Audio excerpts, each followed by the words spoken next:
अक्टूबर 2022 में एक ऐसा केस सामने आया जिसने पुलिस तक को शॉक कर दिया। इस केस की शुरुआत सिर्फ एक मिसिंग रिपोर्ट से हुई, लेकिन जैसे जैसे इन्वेस्टिगेशन आगे बढ़ी, एक शॉकिंग ट्रूथ सामने आता गया, जहां अंधविश्वास और लालच ने मिलकर एक हॉरिफाइंग क्राइम को जन्म दिया था। और सबसे डिस्टर्बिंग बात यह थी कि ये काम किसी प्रोफेशनल क्रिमिनल ने नहीं किया था। वो बिल्कुल नॉर्मल दिखते थे और बिल्कुल नॉर्मल जिंदगी जी रहे थे, just like you and me. तो फिर आखिर ऐसा क्या हुआ जो उन्हें इस हद तक ले गया, और फिर आखिर इस केस का सच कैसे सामने आया? Hello guys, welcome back to my channel Satya by Ray. My name is Ray and today we are going to cover Kerala human sacrifice case. Elanthoor village, जहां एक बहुत ही famous couple Bhagaval Singh and Laila Singh रहते थे। ये दोनों आयुर्वेदिक डॉक्टर एंड थेरेपिस्ट के तौर पर अपने एरिया में काफ़ी ज़्यादा फेमस थे। भागवल सिंह ने ये काम अपने फादर वासु वैद्यवन से सीखा था। ये इनका फैमिली बिजनेस कह सकते हैं, जो कि काफ़ी वक्त से चला आ रहा था, लेकिन भागवल सिंह इसका पार्ट नहीं बनना चाहते थे और इसीलिए उन्होंने 1980 में सऊदी अरेबिया में एक जॉब के लिए अप्लाई भी किया था, लेकिन किसी वजह से इनका वीज़ा रिजेक्ट हो गया, जिसके बाद इन्हें ना चाहते हुए भी इस बिजनेस में आना पड़ा। सब कुछ काफ़ी अच्छा चल रहा था। समाज में भागवल सिंह की लोग काफ़ी रिस्पेक्ट भी करते थे, लेकिन उन्हें नहीं पता था कि भागवल सिंह की फैमिली में अंदर ही अंदर क्या चल रहा है। काफ़ी टाइम से ये कपल फाइनेंशियली स्ट्रगल कर रहा था और अपने आयुर्वेदिक ट्रीटमेंट के थ्रू ये जितना भी पैसा कमा रहे थे उतना इनके लिए काफ़ी नहीं था। इसी बीच 2019 में भागवल सिंह को फेसबुक पर एक फ्रेंड रिक्वेस्ट आती है। बायो में लिखा हुआ था, अगर ज़िंदगी में आर्थिक परेशानी है तो संपर्क करें, और जिस अकाउंट से फ्रेंड रिक्वेस्ट आई थी उसका यूज़र नेम था श्रीदेवी।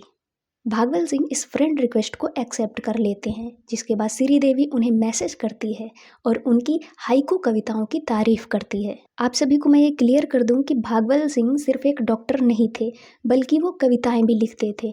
और हाइकू कविताएं ऐसी कविताएं होती हैं जिनमें पूरी बात 3 लाइन्स में कह दी जाती है। और भागवल सिंह अपनी ये जो हाइकू कविताएं लिखते थे, इन्हें ये सोशल मीडिया पर भी अपलोड करते थे और लोग इन्हें काफ़ी पसंद भी करते थे। तो जब श्रीदेवी उनकी हाइकू कविताओं की तारीफ करती है तो भागवल सिंह को बहुत अच्छा लगता है, जिसके बाद इन दोनों के बीच में बातें स्टार्ट हो जाती हैं और एक अच्छी दोस्ती हो जाती है। और लगभग 2 साल ये दोनों बातें करते हैं और भागवल सिंह अपनी सारी बातें श्रीदेवी से शेयर करते हैं। वो घर की हर एक प्रॉब्लम श्रीदेवी से शेयर करते हैं और इन्हीं में वो ये भी बताते हैं कि उनकी लाइफ में फाइनेंशियल प्रॉब्लम चल रही है। जब वो अपनी फाइनेंशियल प्रॉब्लम श्रीदेवी को बताते हैं तो श्रीदेवी कहती है कि उसकी ज़िंदगी में भी कुछ वक्त पहले ऐसी समस्याएं थी, लेकिन एक इंसान को वो जानती है जिसने सब कुछ ठीक कर दिया, और तुम्हें भी उससे मिलना चाहिए, हो सकता है कि वो ये सब ठीक कर दे। जिसके बाद भागवल सिंह उस इंसान के बारे में श्रीदेवी से और पूछते हैं, तो श्रीदेवी बताती है कि उस इंसान का नाम है मोहम्मद राशिद और तुम्हें उससे ज़रूर मिलना चाहिए। जिसके बाद भागवल सिंह राशिद से मिलने जाते हैं और वहाँ जाकर वो हैरान हो जाते हैं, क्योंकि राशिद को भागवल सिंह के बारे में सब कुछ पता था। वो कौन है, कहाँ रहते हैं, क्या करते हैं और उनकी लाइफ में क्या प्रॉब्लम्स चल रही हैं, सब कुछ। और ये सब जानकर भागवल सिंह को ऐसा लगता है कि सच में राशिद के पास शक्तियाँ हैं और वो उनकी प्रॉब्लम्स को सॉल्व कर सकता है। मोहम्मद राशिद, जो कि 52 साल का था और एर्नाकुलम के कलाड़ी में रहता था। 6th क्लास में ही इसने पढ़ाई छोड़ दी और 16 साल की उम्र में अपने घर से भाग गया। इधर उधर भटकता रहा, अलग अलग काम किए, कभी कहीं मजदूरी की और फिर अपना एक छोटा सा रेस्टोरेंट भी स्टार्ट किया। इसने शादी भी की और इसके 2 बच्चे भी थे। राशिद ने भागल सिंह को पूरी तरह से अपने जाल में फंसा लिया था। वो भागल सिंह के घर जाता और अलग अलग टेक्निक्स अप्लाई करता। भागल सिंह की वाइफ लैला सिंह भी राशिद से पूरी तरह कन्विंस हो चुकी थी। 2 साल तक राशिद ने कोई जल्दबाजी नहीं दिखाई और फिर एक दिन उसने भागल सिंह से कहा कि आप लोगों के ऊपर ब्लैक मैजिक हुआ है और उसको दूर करने का सिर्फ एक तरीका है, और वो ये कि आपको लैला सिंह यानी कि अपनी वाइफ को मेरे साथ सोने के लिए अलाउ करना होगा, और सिर्फ इतना ही नहीं, ये सब होते हुए आपको देखना भी होगा। ये इस केस का इतना डिस्टर्बिंग पार्ट है कि किसी का भी सुन के दिमाग खराब हो जाए कि आखिर कोई कैसे अपनी पत्नी को अलाउ कर सकता है किसी और के साथ सोने के लिए। लेकिन आप यकीन नहीं मानोगे, भागल सिंह ने लैला सिंह को अलाउ कर दिया ऐसा करने के लिए और लैला सिंह भी मान गई। अपनी फाइनेंशियल कंडीशन सही करने के लिए ये लोग इस हद तक चले गए, लेकिन जब इसके बाद भी कुछ सही नहीं हुआ तो इन्होंने राशिद से कंप्लेंट की। तो राशिद ने कहा कि आप लोगों के ऊपर जो ब्लैक मैजिक हुआ है वो सिर्फ इतने से सही नहीं होगा, इसको अगर पूरी तरह से दूर करना है तो आपको एक इंसान की बलि देनी पड़ेगी। और अब आप शॉक नहीं होगे सुन के कि भागल सिंह एंड लैला सिंह इस काम के लिए मान गए और उन्होंने राशिद को 2 लाख रुपए भी दिए ताकि वो एक इंसान को ला सके बलि देने के लिए। पैसे लेने के बाद राशिद एक ऐसे इंसान की तलाश में लग जाता है जिसका यूज़ बलि देने के लिए किया जा सके और इसी पॉइंट पर उसकी मुलाकात होती है रोजलिन से। 49 ईयर ओल्ड रोजलिन जी केरल की रहने वाली थी। 20 साल पहले जब उनके पति ने उनको मारना पीटना स्टार्ट किया तो उन्होंने अपने बच्चों को लेकर के घर छोड़ दिया। रोजलिन जी लॉटरी टिकट्स बेचती थी और साथ ही वो हेल्थ केयर प्रोडक्ट्स भी बेचती थी और पिछले काफ़ी वक्त से वो कलाड़ी के आसपास रह रही थी। जब राशिद की नज़र रोजलिन पर पड़ती है तो वो उन्हें एक ऑफ़र देता है और कहता है कि वो उन्हें 1 लाख रुपए देगा, लेकिन उसके बदले में उन्हें कुछ नहीं करना है, बस एक अडल्ट मूवी में छोटा सा सीन शूट करना है, मतलब पॉर्न मूवी में काम करना है। 1 लाख रुपए रोजलिन जी के लिए बहुत बड़ी रकम थी। इससे उनकी कई सारी प्रॉब्लम्स सॉल्व हो सकती थी और शायद यही सोचकर उन्होंने इस काम के लिए हाँ कर दिया। जिसके बाद 8 जून 2022 को राशिद रोजलिन को लेकर भागल सिंह और लैला सिंह के घर गया और वहां पर रोजलिन के हाथ पैर बेड से बांध दिए। रोजलिन को स्टार्टिंग में लगा कि शायद ये सीन का हिस्सा होगा, लेकिन जब राशिद उनके पास ही खड़े होकर कुछ मंत्र पढ़ने लगा तो वो समझ गई कि कुछ तो गड़बड़ है और चीखने चिल्लाने लगी। इसी बीच लैला सिंह ने चाकू से रोजलिन का गला काट दिया, जिसके बाद इन लोगों ने रोजलिन के बॉडी पार्ट्स को एक एक करके काटा और रिचुअल्स के नाम पर उन्होंने रोजलिन के फ्लैश को खाया और ब्लड भी पिया और बचे हुए बॉडी पार्ट्स को बाल्टी में भरकर घर के बैकयार्ड में दबा दिया। जब ये सब हुआ तो रोजलिन जी की एक बेटी थी मंजू, जो कि उस वक्त उत्तर प्रदेश में रहती थी। मंजू अक्सर अपनी माँ से कॉल पे बात किया करती थी, लेकिन जब अचानक से उसकी माँ का कॉल आना बंद हो जाता है तो वो केरल वापस आती है और पुलिस में अपनी माँ की मिसिंग कंप्लेंट भी लिखवाती है। लेकिन पुलिस इस केस पर अच्छे से इन्वेस्टिगेशन नहीं करती है और ये केस यहीं पे दब जाता है। इधर जब एक बलि देने के बाद भी भागल सिंह और लैला सिंह की लाइफ में कोई भी चेंजेस नहीं होते तो वो राशिद से कंप्लेन करते हैं। इस पर राशिद कहता है कि आपके ऊपर जो ब्लैक मैजिक हुआ है वो बहुत ज़्यादा पावरफुल है, वो सिर्फ एक बलि से नहीं हटेगा, इसके लिए आपको एक और बलि देनी पड़ेगी। इसके बाद अब होना क्या था, भागल सिंह और लैला सिंह इस दूसरी बलि के लिए भी मान जाते हैं। इसके बाद राशिद ने सेम फीस ली और बड़ी ही आसानी से एक लेडी को ढूंढ लिया, क्योंकि ये सब उसके लिए कोई नई बात नहीं थी।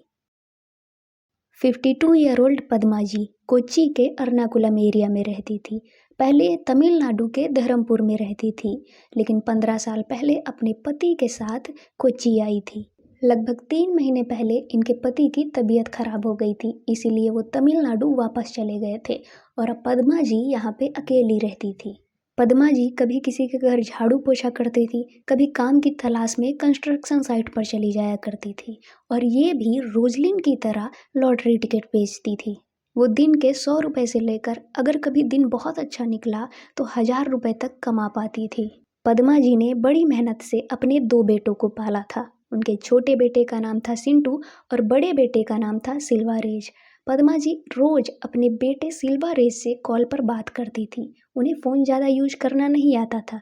स्पीड डायल में उनके बेटे का नंबर सेव था, वो उसी को दबा देती थी और कॉल चली जाती थी। उधर सिल्वारेज कॉल उठा लेते थे और अपनी माँ से बात कर लेते थे।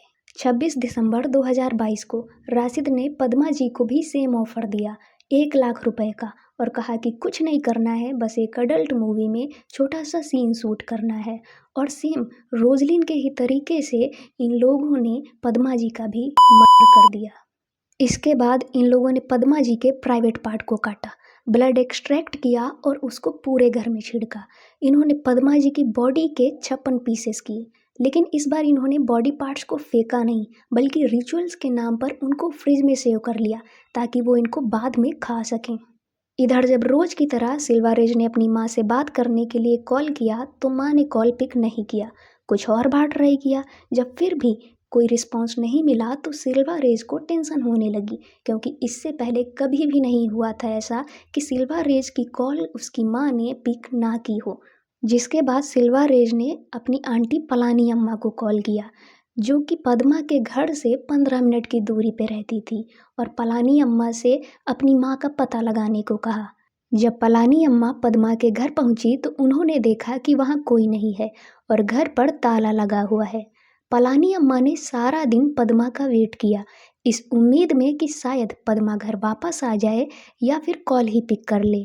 लेकिन जब सारा दिन वेट करने के बाद भी पद्मा जी घर नहीं पहुंची तो अगले दिन उन्होंने पुलिस स्टेशन जा करके रिपोर्ट दर्ज करवाई। जब पुलिस ने पद्मा के फ़ोन की लास्ट लोकेशन ट्रेस की तो पता चला कि उनके फ़ोन की लास्ट लोकेशन उनके घर से 100 किलोमीटर दूर एनमुल्ला में पठानथिट्टा डिस्ट्रिक्ट की थी। और जब पद्मा के फ़ोन की सीडीआर जांच करवाई गई तो पता चला कि वो रेगुलरली फ़ोन स्विच ऑफ होने से पहले राशिद नाम के इंसान से बात कर रही थी। जब राशिद का पुलिस रिकॉर्ड चेक किया गया तो पता चला कि उसके खिलाफ बलात्कार, चोरी और हत्या करने की कोशिश जैसे 10 से ज़्यादा क्रिमिनल केस दर्ज हैं। उसने एर्नाकुलम के पुथनकुरिश में एक 75 ईयर ओल्ड लेडी का रेप करके चाकू से अटैक करके मर्डर कर दिया था।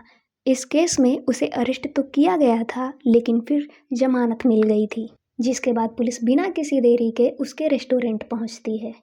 पुलिस को देखते ही वो भागने की कोशिश करता है। ऐसे में पुलिस का शक और गहरा हो जाता है और पुलिस उसे तुरंत पकड़ लेती है। जब उससे थोड़ी सी सख्ती से पूछताछ की जाती है तो वो सब कुछ एक्सेप्ट कर लेता है और वो कहता है कि इस काम में वो अकेला नहीं है, उसके साथ 2 और लोग हैं, भागवल सिंह और लैला सिंह। जब आसपास के लोगों को ये बात पता चली तो उन्हें यकीन नहीं हो रहा था कि जहां वो अपने इलाज के लिए आते थे वहीं पर 2 लोगों का मर्डर हुआ था और उनकी बॉडी उसी घर के बैकयार्ड में दबाई गई थी।